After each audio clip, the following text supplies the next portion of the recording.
तो अभी तक हम लोगों ने देखा था गुलाम वंश के बारे में, है ना। क्या देख रहे थे? गुलाम वंश, है ना। गुलाम वंश को और किस नाम से जानते हैं? कोई बता सकता है? पढ़ा तो सबने है ना। मंगलूक या ममलूक वंश भी कहते हैं ना, ममलूक वंश या मंगलूक वंश भी कहते हैं, ममलूक वंश, है ना। कोई बता सकता है इसका टाइम पीरियड क्या रहा है, कब से कब तक रहा है?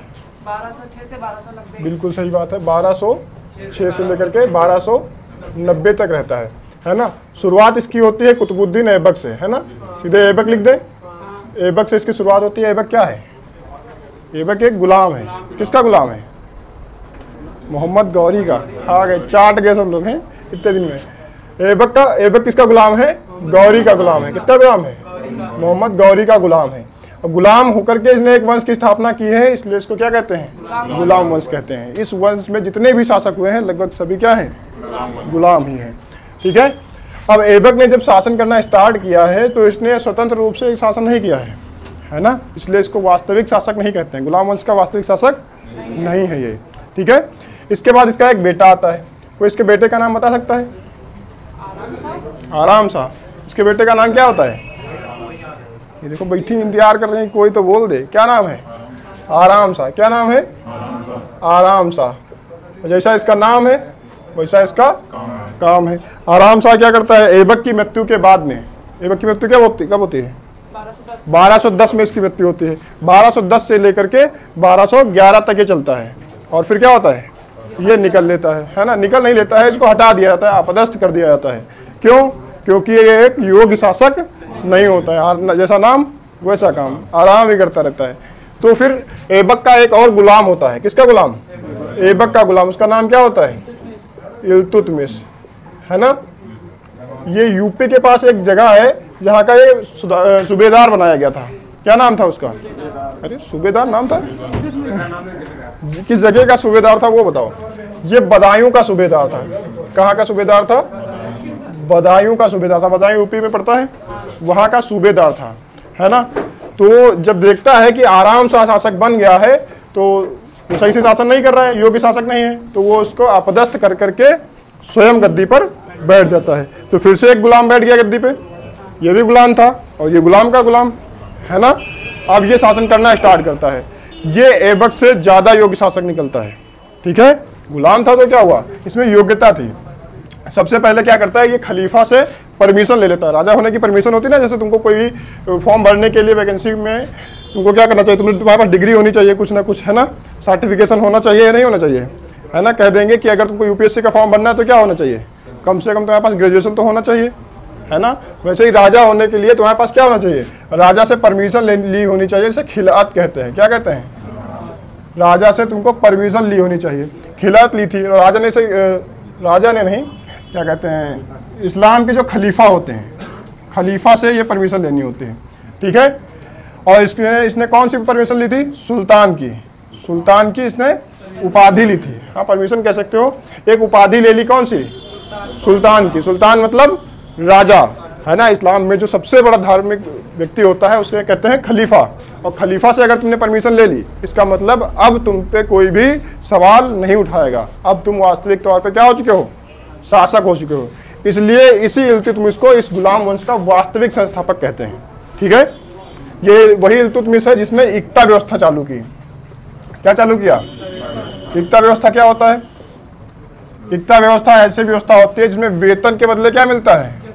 वेतन नहीं मिलता है, इसके बदले क्या मिलता है? जमीन मिलती है। तो तुमसे क्वेश्चन पूछा जाएगा, दिल्ली सल्तनत का हुआ कौन सा शासक है जिसने इक्ता व्यवस्था प्रारंभ की? बताओ कौन सा हो जाएगा? इल्तुतमिश हो जाएगा। वेतन के बदले क्या देगा? जमीन देगा। तुम्हें वेतन नहीं मिलेगा, क्या मिलेगा? जमीन मिलेगा। ये जो इल्तुतमिश है इसने एक और व्यवस्था चालू की जिसे कहते हैं चालीसा। क्या कहते हैं? इसने एक चालीसा दल बनाया। क्या बनाया? चालीसा दल बनाया। एक 40 लोगों का एक ग्रुप बना दिया, है ना। जैसे आज के समय में कैबिनेट होती है ना, मंत्रिमंडल, वैसे ही इसने क्या बनाया? 40 लोगों का एक कैबिनेट बनाया जिसका नाम रखा चालीसा दल। और ये 40 के 40 क्या थे? तुर्क सरदार थे। क्या थे? तुर्क सरदार। क्या ये तुर्की से आए थे? बोलो नहीं, गलत बात है। तुर्की से नहीं आए थे, ये अफगानिस्तान से आए थे। कहाँ से आए थे? अफगानिस्तान से आए थे। तो इनका नाम तुर्क सरदार क्यों पड़ा? अगर ये तुर्की से नहीं आए थे, अफगानिस्तान से आए थे, तो इनका नाम तुर्क सरदार क्यों पड़ा? हाँ, ये तुर्क जनजाति के रहने वाले थे, है ना, ये तुर्क जनजाति से संबंध रखते थे, इसलिए इनको क्या कहते हैं? तुर्क सरदार कहते हैं। सरदार नाम है तो क्या पंजाबी होंगे? नहीं, ऐसा नहीं है, है ना। सरदार मतलब क्या होता है? जो लीडर होता है। तो 40 ऐसे लोग थे जो तुर्क जनजाति के थे और वो इस्लाम धर्म को बहुत ही अच्छे से जानने और मानने वाले लोग हुआ करते थे। वो क्या करते थे? इसको इल्तुतमिश को सलाह दिया करते थे हर काम में, है ना। जो वो काम करता था उसके बदले उसको सलाह दिया करते थे कि ऐसा करना चाहिए, ऐसा नहीं करना चाहिए, जैसे आज के समय में कैबिनेट होता है ना, वही वाला सेम इसका भी सिस्टम होता है। तो ये सारी चीज़ें हुई। इल्तुतमिश ने अपने जीवन काल में एक युद्ध भी लड़ा है, जिसे कहते हैं तराइन का युद्ध। तराइन का युद्ध सबने सुना है ना। तराइन का पहला और दूसरा कौन लड़ा है? पृथ्वीराज चौहान और मोहम्मद गौरी के बीच में। इसने लड़ा है तीसरा। ये कब हुआ है? 1215 में हुआ है। और इसने ये तराइन का युद्ध लड़ा है। किसके साथ? याल्दोज के साथ। याल्दोज कौन है? कुतुबुद्दीन ऐबक का एक और गुलाम था। ये भी कुतुबुद्दीन ऐबक का गुलाम है, मतलब ये भाई भाई लड़ गए, है ना। ये भी इसका गुलाम था, याल्दोज ऐबक का गुलाम था, और इधर इल्तुतमिश खुद ही गुलाम था। तो दोनों लड़ गए आपस में सत्ता के लिए कि कौन सत्ता पाएगा, ठीक है। तो तराइन का तीसरा युद्ध हो जाता है। इसने अपने जीवन काल में भारत में सबसे पहले मकबरा बनवाया। क्या बनवाया? तुमसे क्वेश्चन पूछा जाएगा, भारत में मकबरा पद्धति को अपनाने वाला सबसे पहला शासक कौन था?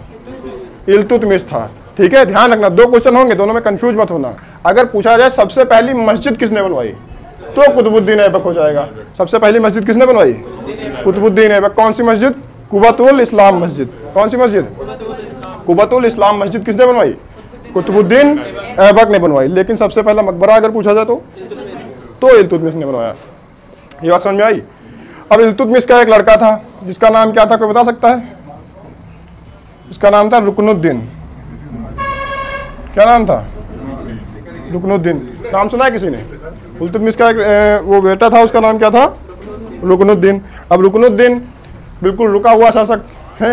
इल्तुतमिश कब से कब तक चला बताओ? 1211 से 1236। हाँ, 1211 से लेकर के 1236 तक चला।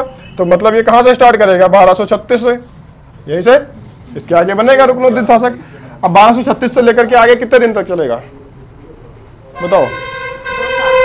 2 साल। हमने दिन पूछा था, मतलब ये सालों में चलेगा ही नहीं, दिन में चलेगा। 1236 को पार ही नहीं कर पाया। 1236 में ही इसका शासन बदल गया, क्योंकि ये बिल्कुल ही खच्चर टाइप का था। खच्चर मतलब बिल्कुल भी 1% भी योग्य आदमी नहीं था। इल्तुतमिश को ये बात पहले से पता थी कि रुकनुद्दीन किसी भी काम का नहीं है, लेकिन इसीलिए वो खुद ही पहले से चाहता था कि वो ये शासक ना बने। इसलिए उसने एक व्यवस्था चालू की थी अपने यहाँ कि अगर किसी व्यक्ति को न्याय नहीं मिलता है, कोई भी आम जनमानुस अगर किसी को न्याय नहीं मिलता है, तो वो जुम्मे के दिन, जुम्मा मतलब समझते हो? शुक्रवार का दिन, है ना। तो शुक्रवार के दिन यानी जुम्मे के दिन मस्जिद के बाहर, मस्जिद जहाँ बजा लो, तुम पहले बजा लो, तुम्हारा ज़्यादा जरूरी है ना। तो मस्जिद जहाँ पे से मंदिर होता है, अपने में मंदिर होता है, वैसे ही क्या होता है इस्लाम में मस्जिद होती है जहाँ पूजा करते हैं ये लोग, है ना। तो मस्जिद के बाहर अगर तुम जुम्मे वाले दिन मस्जिद के बाहर लाल कपड़े पहनकर खड़े हो जाओगे, इसका मतलब है तुम शोषित हो, मतलब तुम्हारा शोषण हुआ है, तुमको न्याय नहीं मिल रहा है। तो तुम्हें न्याय दिलाने के लिए सारी जनता एक साथ हो जाएगी, मतलब तुम्हें न्याय दिलाया जाएगा अगर तुम क्या हो, शुक्रवार के दिन जुम्मे वाले दिन मस्जिद के बाहर लाल कपड़े पहन के आ जाओगे, है ना। इल्तुतमिश ने व्यवस्था बना करके अपनी बेटी से कहा कि अगली शासिका कौन बनेगा? तुम बनोगी। कौन बनेगा? तुम बनोगी। इसकी एक बेटी थी, कहा कि हाँ, कहा कि देखो मेरा बेटा तो है खच्चर, इसमें योग्यता वो है नहीं कि ये राजा बन जाए। लेकिन सिस्टम ये होता है ना कि राजा का बेटा राजा बनता है, कहीं ये सिस्टम था ही नहीं कि राजा के बेटे भी राजा बन जाए, ऐसा था कहीं नहीं। तो राजा की बेटी राजा नहीं बनी। अब रजिया ने कर दिया विरोध, कोई उसकी बात मान नहीं रहा था, तो उसने क्या किया, वही पुरानी वाली व्यवस्था लगाई और कहा कि जुम्मे वाले दिन लाल कपड़ा पहन करके कहाँ पहुंच गई? मस्जिद के बाहर खड़ी हो गई। तो वहां से निकलने वाले लोगों ने पूछा, भैया तुम तो राजा की बहन हो, अब तो भाई राजा ये हो गया, इसी की बहन तो होगी वो। कहा कि तुम तो राजा की बहन हो, तुमको कौन सा न्याय नहीं मिल रहा है ना, तुमको तो सब मिलना चाहिए, है ना, तुमको न्याय कैसे नहीं मिल रहा? तो कह रही कि राजा ही तो है खच्चर, उसी से तो हमको न्याय चाहिए, है ना, वही तो न्याय नहीं दे रहा है। तो फिर बवाल हो गया, इसको मिटा दें, है ना। तो राजा से ही क्या चाहिए था? न्याय चाहिए था। अब लोगों ने पूछा, भाई कैसा न्याय चाहिए बताओ तो जरा। तो उसने कहा कि देखो हमारे जो अब्बू थे, अब्बू कहते हैं ना इस्लाम में, कहते हैं हमारे जो अब्बू थे वो कह गए थे कि हम राजा बनेंगे और ये रुकनुद्दीन राजा नहीं बनेगा, और तुम सब लोगों ने मिलकर के क्या कर दिया, इनको राजा बना दिया, और हमको बनना है राजा क्योंकि ये योग्य शासक नहीं है। लेकिन जब राजा नहीं होता है तो कौन सा, उसका कैबिनेट सारा सामान जो भी शासन होता है वो कैबिनेट संभालता है। कैबिनेट मतलब वही 40 तुर्क सरदार। अब उन 40 तुर्क सरदारों को ये बिल्कुल भी मंजूर नहीं था कि कोई महिला शासिका बने, है ना। इस्लाम में वैसे भी आज के समय में भी देखोगे तो महिलाओं को उतना ज़्यादा सम्मान नहीं मिलता है, उतने ज़्यादा अवसर नहीं मिलते हैं, है ना। और साफ सा एग्जाम्पल तुम्हारे पास अफगानिस्तान है, इसमें देख लो तालिबान वहाँ पे, है ना। तो इस्लाम में ज़्यादातर नहीं दिए थे, तो वहीं अफगानिस्तान से ये भी आए थे 40 तुर्क सरदार। तो ये बिल्कुल भी नहीं चाहते थे कि रजिया सुल्तान बने। सुल्तान मतलब शासिका, है ना। और रजिया क्या है, इल्तुतमिश की बहन, बिटिया है उसकी, है ना, रजिया। तो रजिया आ गई। रुकनुद्दीन के बाद में कौन आ गया, रजिया आ गई। कब आई, 1236 में। कब आई, 1236 में, क्योंकि रुकनुद्दीन उतने में ही चला और ये ज़्यादा दिन तक नहीं चल पाई। कब तक चली, 1240 तक ही रही। कब तक रही, 1240 तक ही रही। अब रजिया को बनाया गया सुल्तान, लेकिन 40 तुर्क सरदार क्या चाहते थे, बने नहीं। अब जब हुआ क्या, तुमको थोड़ा मैप से समझोगे तो आसानी से समझ में आ जाएगा। रजिया जब शासक बन गई तो सबसे बड़े उसके दुश्मन कौन हो गए, वही 40 तुर्क सरदार ही उसके दुश्मन बन गए। ठीक है।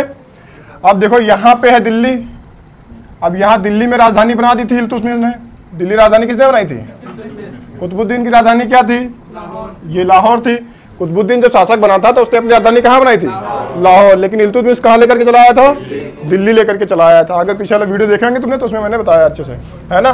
तो लाहौर से राजधानी इल्तुतमिश कहाँ ले आया था, दिल्ली। तो रजिया सुल्तान बनेगी तो कहाँ की बनेगी, दिल्ली की सुल्तान बनेगी। अब रजिया दिल्ली की सुल्तान तो बन गई, लेकिन जो 40 तुर्क सरदार हैं इनको ये बात बिल्कुल भी पसंद नहीं थी कि वो एक महिला के अंडर में रह करके काम करें। तो वो किसी न किसी प्रकार से षड्यंत्र करके इसको बस हटाना ही चाहते थे। क्या चाहते थे, कि कैसे भी करके रजिया को शासन से हटा दिया जाए। अब उसके लिए क्या करना होगा, यहाँ दिल्ली में एक इक्तादार था। इक्तादार मतलब, इक्तादार क्या होता है, अभी बताया था, जिसको वेतन के बदले क्या मिलता था, जमीन मिलती थी। मतलब सामंती व्यवस्था जो सातवाहन में तुमने देखी थी, बिल्कुल सेम वैसे ही, है ना। यहाँ पे एक याकूत नाम का इक्तादार रहता था। कौन, याकूत। दिल्ली में एक इक्तादार था, सामंत कह सकते हो, वो यहाँ पे रहता था। और रजिया उसकी बात ज्यादा मानती थी। रजिया किसकी बात मानती थी, याकूत की ज्यादा बात मानती थी। मलिक याकूत नाम था। ठीक है। तो मलिक याकूत की बात रजिया ज्यादा मानती थी, बल्कि इन 40 तुर्क सरदारों से, क्योंकि ये 40 तुर्क सरदार उसका कभी उसके पक्ष में होते ही नहीं थे। ये हमेशा उसका विरोध ही करते थे, क्योंकि उन्हें तो महिला शासिका चाहिए ही नहीं थी, है ना। क्योंकि इस्लाम धर्म के ज़्यादा मानने वाले नहीं मानते थे। लेकिन ये भाई साहब, हाँ, ये बिल्कुल सहयोग करता था उसका। अब पूरे साम्राज्य में क्या चर्चा फैल गई कि रजिया इधर कुछ गड़बड़ है ना, कि रजिया की इससे दोस्ती इतनी ज़्यादा क्यों है। तो लोग उल्टे दिमाग लगाने लगते हैं, है ना। ये हमेशा उसका समर्थन करता रहता था। अब रजिया भी इसको ज़्यादा मानती थी, कहती चलो ठीक है। रजिया भी इसको सपने दिखाती थी कि तुम इससे शादी कर लेंगे, है ना, और तुम भी शासक बन जाओगे, और तुमको ऐसा ऑफर मिले तुम छोड़ोगे ऐसे, नहीं छोड़ोगे। छोड़ोगे, कोई तुमको शासक, मान ले जर्मनी की चांसलर तुमसे कहें, हैं, तुम छोड़ोगे अपना ऑफर, नहीं छोड़ोगे। तो वो भी बेचारा उसी चक्कर में फंसा था। पर लड़कियों की बात में कभी आना नहीं चाहिए, कभी लड़कियों को भरोसे चक्कर में नहीं रहना चाहिए, है ना। देखना क्यों, देखो यहाँ इधर पंजाब वाला एरिया जो है, यहाँ एक रहता था अल्तुनिया। यहाँ का शासक कौन था, ये अलग शासक नहीं था, ये भी क्या था, ये भी एक इक्तादार था। पर होता ना, वेतन मिलेगा तो पैसे खर्चा होते रहते, लेकिन जमीन बढ़ती जाएगी, हर साल मिलेगी और बढ़ेगी और बढ़ेगी। ऐसे इसके पास बहुत ज़्यादा जमीन आ गई थी। तो ये कहने लगा कि अब हम अलग साम्राज्य बनाएंगे। क्या बनाएंगे, अलग साम्राज्य बनाएंगे। कौन कह रहा था, अल्तुनिया। अब अल्तुनिया अलग साम्राज्य चाह रहा था, इसलिए उसने विद्रोह कर दिया। अब विद्रोह कर दिया तो रजिया ने किससे पूछा, मलिक याकूत से, बताओ क्या करना चाहिए। तो उसने कहा कि युद्ध कर देना चाहिए। क्या कर देना चाहिए, युद्ध कर देना चाहिए। 40 तुर्क सरदारों से पूछा कि क्या करना चाहिए, तो उसने भी कहा युद्ध कर देना चाहिए। क्या कर देना चाहिए, युद्ध कर देना चाहिए। तो दोनों ने मिलकर के क्या उसको दिया, सलाह, युद्ध की सलाह दी कि जाओ और हमला कर दो। रजिया ने हमला कर दिया। रजिया ने क्या किया, रजिया ने अल्तुनिया के ऊपर हमला कर दिया। और मैंने तुमको पहले कहा था रजिया एक योग्य शासिका थी। शुरुआती दौर में वो अल्तुनिया के ऊपर भारी पड़ने लगी, है ना। अल्तुनिया को लगने लगा कि अब हम हार जाएंगे, है ना। पर युद्ध एक दिन का तो होता नहीं है कि तुरंत हुआ युद्ध तुरंत खत्म हो गया, ऐसा नहीं होता है। अभी रूस यूक्रेन वाला देख लो, 1 साल से ज़्यादा हो गए हैं, लंबे समय तक चलता है। कब करवट बदल ले अपना युद्ध कोई जान नहीं सकता। तो युद्ध ने करवट बदली अपनी, और अब अल्तुनिया भारी पड़ने लगा। रजिया को लगने लगा अब तो गया, है ना। दिल्ली, यहाँ सिंध बचाने के, पंजाब बचाने के चक्कर में दिल्ली चली जाएगी वहाँ से, है ना। तो उसने सोचा दिमाग लगाते हैं, और उसने क्या दिमाग लगाया, उसने अल्तुनिया से एक विवाह का ऑफर दिया। अल्तुनिया से क्या कहा कि तुम हमसे विवाह करोगे क्या। सोचो याकूत के ऊपर क्या बीत रही होगी, है कि पहले सपने किसको दिखाए, याकूत को। अब किसके कहा कि अब तुम हमसे विवाह करोगे, बताओ क्या ये ऑफर ठुकराएगा। तुम नहीं ठुकराओगे तो ये कैसे ठुकरा दे। उसने कहा कि चलो ठीक है। अब उसने क्या कर लिया, रजिया ने विवाह कर लिया किससे, अल्तुनिया से विवाह कर लिया। और धोखा कौन खा गया, मलिक याकूत धोखा खा गया, है। हुआ कि नहीं हुआ, धोखा खा गया। इसलिए कहते हैं लड़कियों की बात पे कभी भरोसा नहीं करना चाहिए। सबसे पहले क्या बनना चाहिए, एक योग्य बनना चाहिए, तब हाँ बाद में सारी चीज़ें देखनी चाहिए। लड़कियों का भी अपना अलग रहता है, लड़कियों को मान लेते हैं। वैसे कहते हैं ना कि लड़कियां शासन में ज़्यादा शासन चलाने के लिए उतने ज़्यादा योग्य नहीं हैं। हम मानते नहीं इस बात को कि लड़कियां शासन चलाने के योग्य नहीं हैं, बिल्कुल योग्य हैं। कभी कभी होता ना ऐसा कि मान लिया तुम रोज़ ड्राइविंग कर रहे हो, ठीक है, तो तुम अच्छी ड्राइविंग करोगे नहीं करोगे, सिंपल सी बात है। रोज़ अगर ड्राइविंग कर रहे हो तो अच्छी ड्राइविंग करोगे। लेकिन अगर 1 साल में 1 बार तुमको ड्राइविंग करने का मौका दिया जाए, क्या उतना अच्छे से गाड़ी चलाओगे, नहीं चला पाओगे, गड़बड़ी होगी ना कहीं ना कहीं। महिलाओं को बहुत पुराने समय से ही उतना ज़्यादा अवसर नहीं मिले हैं, समाज में शासन चलाने के लिए उतने ज़्यादा अवसर नहीं मिले हैं महिलाओं को। अब उनको कभी कभार अगर रजिया जैसे लोगों को शासन चलाने का मौका मिल भी जाता है तो क्या तुम उनसे उतनी ज़्यादा एक्सपेक्टेशन कर सकते हो, नहीं कर सकते ना।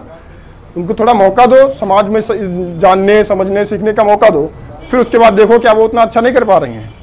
अगर तब भी ना कर पाए तब तुम कहो, लेकिन तुमने उनको मौका ही नहीं दिया है। अब साल में 1 बार तुम गाड़ी का हैंडल पकड़ा रहे हो, उसके बाद में कह रहे हो कि बढ़िया चलाओ, तो ड्राइवर के जैसे कैसे चलाएगी वो, थोड़ा टाइम लगेगा ना सीखने में। कभी कभार मौका मिलता है। लेकिन लड़कियां भी होती हैं, लड़कियां भी अगर पा जाए हैंडल पकड़ने का, है ना, गाड़ी का स्टीयरिंग स्कूटी पे लेके निकल लेती हैं, तो फिर वो अपने आगे समझती भी नहीं किसी को, है ना, वो अलग ही लेवल पे हो जाते हैं। फिर वो क्या कहेंगे, मान लिया किसी लड़की को शासन दे दिया जाए, सत्ता दे दी जाए, तो क्या कहती है, सत्ता छोड़ो कि नौकरी लग जाए। उसके बाद में क्या कहेंगे कि सारे लड़के क्या होते हैं, कुत्ते होते हैं। क्या कहेंगे, सारे लड़के कुत्ते होते हैं। और उसके बाद में ये भी कहेंगे कि लड़कियां लड़कों से कम है क्या, मतलब सर एक तरफ कहेंगे लड़के कुत्ते होते हैं, दूसरी तरफ लड़कियां लड़कों से कम बिल्कुल नहीं है। तो इनका अपना अलग ही दिमाग चलता रहता है।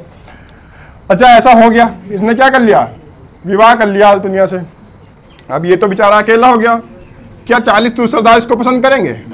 पहली बात तो इससे पसंद नहीं करेंगे क्योंकि इसने दिल्ली की शासिका से गलत तरीके से रिश्ते रखे हैं, तो ये पहले से चिड़े थे, है ना। और एक तो क्या रजिया से पहले से पसंद करते थे रजिया को? नहीं। अब ये किसी को पसंद नहीं करते। 40 सरदार जो हैं ना रजिया को पसंद करते हैं, ना अल्तुनिया को पसंद करते हैं, ना मलिक याकूत को पसंद करते हैं। अब वो सबको खत्म करना चाहते हैं। तो जब ये यहाँ से वापस लौट रहे थे युद्ध के बाद में, तो 40 सरदारों ने हरियाणा के डाकुओं को बता दिया कि रास्ते में एक बहुत ही बड़ा खजाने का पूरा दस्ता आ रहा है ना, जिसमें बहुत सारा क्या है, सोना है ना। और ये नहीं बताया कि उसमें राजा भी है, मतलब उसमें रजिया भी है, ये नहीं बताया। बस ये बताया कि एक खजाने का दस्ता आ रहा है जिसमें बहुत सारा खजाना है, ठीक है। अब एक खजाना आ रहा है तो डाकू है वो लूटेंगे। बताया किसने? 40 सरदारों ने। उन्होंने हमला कर दिया किस पे? उसी छावनी पे, उसी पे जिसमें रजिया भी आ रही थी। उन्होंने सबको मार दिया और लास्ट में देखा कि रजिया भी है, तो कहा यार राजा को भी मार दिया। अब वो डर गए, है ना, सबको मार दिया, रजिया भी मर गई, उसमें अल्तुनिया भी मर गया। डाकुओं ने हमला कर दिया अचानक से। अब लड़ने के मोड में हो तो तुमको पता होगा ना कि कैसे लड़ना है, और तुम जा रहे हो आराम से, तुमको पता ही नहीं है कि कहीं कोई हमला भी कर सकता है, तो अचानक से कोई भी मार के चला जाएगा। डाकुओं ने क्या कर दिया, रजिया के ऊपर हमला कर दिया। तो वहीं से वो वाली कहावत आ गई कि रजिया गुंडों में फंस गई। कौन सी कहावत है? रजिया कहाँ फंस गई? गुंडों में फंस गई। और यहीं से रजिया का क्या हो गया, हाँ 1240 में रजिया खत्म हो गई। अल्तुनिया भी, हाँ इसीलिए ऐसी सलाह। हाँ इधर रजिया गई, अल्तुनिया भी साथ में गया। ठीक है, मारा किसने? डाकुओं ने। किसने मारा? रजिया की हत्या किसने की? इसकी हत्या डाकुओं ने की, है ना। पूछा जाए कहाँ पे की, तो हरियाणा में। ठीक है, कहाँ की? हरियाणा में भी पूछा कहाँ पे, तो कैथल में, है ना। कैथल पड़ती है एक जगह हरियाणा में, जहाँ पर रजिया के ऊपर हमला कर दिया गया और रजिया खत्म, है ना। अल्तुनिया खत्म, रजिया खत्म। अब किसकी बारी आई? याकूत की। किसकी बारी आई? मलिक याकूत की आई। अब ये बेचारा फंस गया। अब ये करे भी तो क्या करे, जो इसका समर्थन कर रहा था वो तो पहले ही जा चुका है, तो 40 तुर्क सरदार इसको छोड़ेंगे। उसके बाद में 40 तुर्क सरदारों ने इसका भी अंत कर दिया और यहाँ से रजिया का गेम खत्म। रजिया क्या हुई? यहाँ से खत्म। मिटा दे इसको, रुक जाए। चलो अच्छा, अब रजिया का तो अंत हो चुका है। अब रजिया के बाद में कौन शासक बनेगा? उससे भी छोटा एक भाई था, रजिया का एक छोटा भाई था, उसका नाम बता सकते हो कोई लोग? अच्छा, बड़े भाई का नाम बताओ जो अभी अभी तुमने देखा सुना है। आराम सा था, आराम सा ही था बिटिया। ठीक है, रुकनुद्दीन। ठीक है, समझो। अब इसका एक छोटा भाई था रजिया का, जिसका नाम था बहराम शाह। क्या नाम था? बहराम शाह। ठीक है, क्या नाम था? नहीं, आराम शाह से राइमिंग बना करके नाम रखा गया है बहराम शाह। ठीक है, बहरा नहीं था। ठीक है, इसका शासनकाल क्या होगा? 1240 से आगे चलेगा और 1242 तक ही चला। ज़्यादा दिन तक ये भी शासन नहीं करा, क्योंकि ये एक योगी शासक था क्या? नहीं, ये क्या था? ये बहुत ही बड़ा अयोग्य शासक था। क्या था?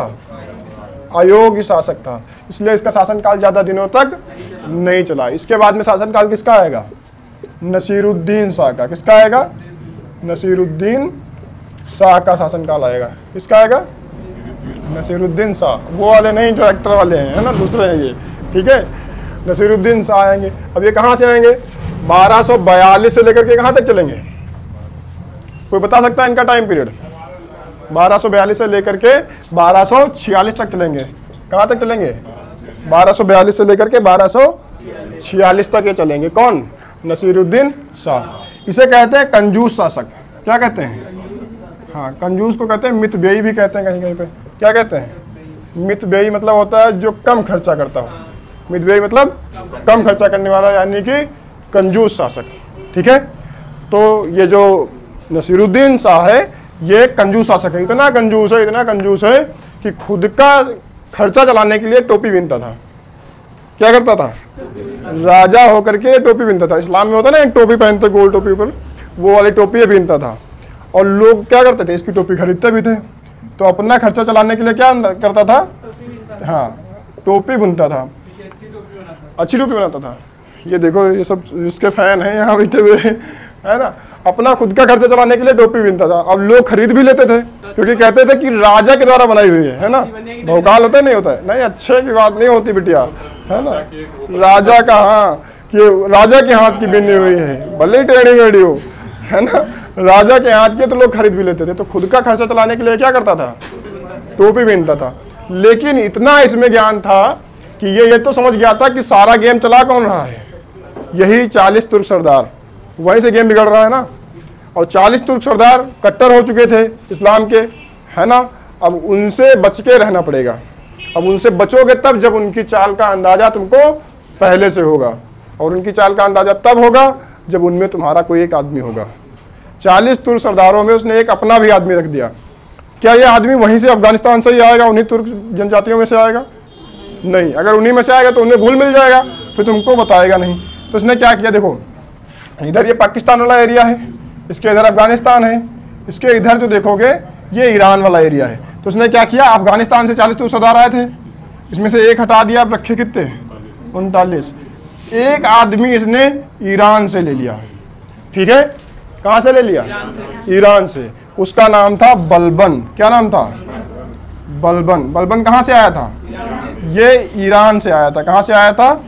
ईरान से। अच्छा, कोई बता सकता है ईरान में कौन से मुस्लिम रहते हैं?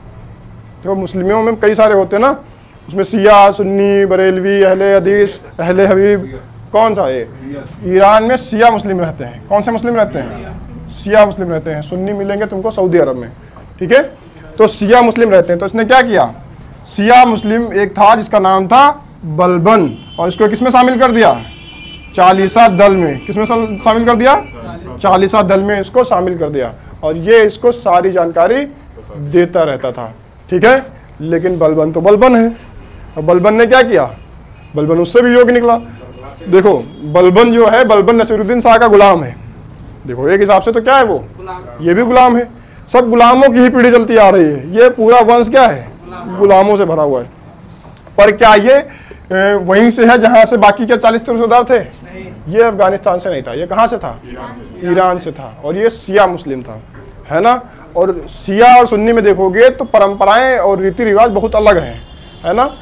इसने क्या किया? बलबन ने नसीरुद्दीन शाह को ही अपदस्थ कर दिया। किसे कर दिया? इनको ही। कहा भैया तुमसे चल नहीं रहा है, अब क्या करेंगे? हम चलाएंगे। अब शासन किसके हाथ में होगा? बलबन के हाथ में होगा। कह रहा अब हम चलाएंगे, हम देखेंगे, है ना। होता ना कि अब गाड़ी तेरा भाई चलाएगा, है ना। तो भाई चला रहा है। इसने क्या किया? इसने नसीरुद्दीन शाह को हटा दिया और क्या कर लिया? गद्दी अपने हाथ में ले ली, है ना। तो बलबन अपने आप में एक बड़ा चैप्टर है। बलबन को अच्छे से समझेंगे। बलबन के बारे में कई सारे क्वेश्चन पूछे जाते हैं। ठीक है, तुमसे एक क्वेश्चन है, तुम लोगों को कमेंट बॉक्स में बताना है कि सबसे पहली मस्जिद जो बनी है उसका नाम क्या है और वो बनी कहाँ पे है। ठीक है, कमेंट में बताना है।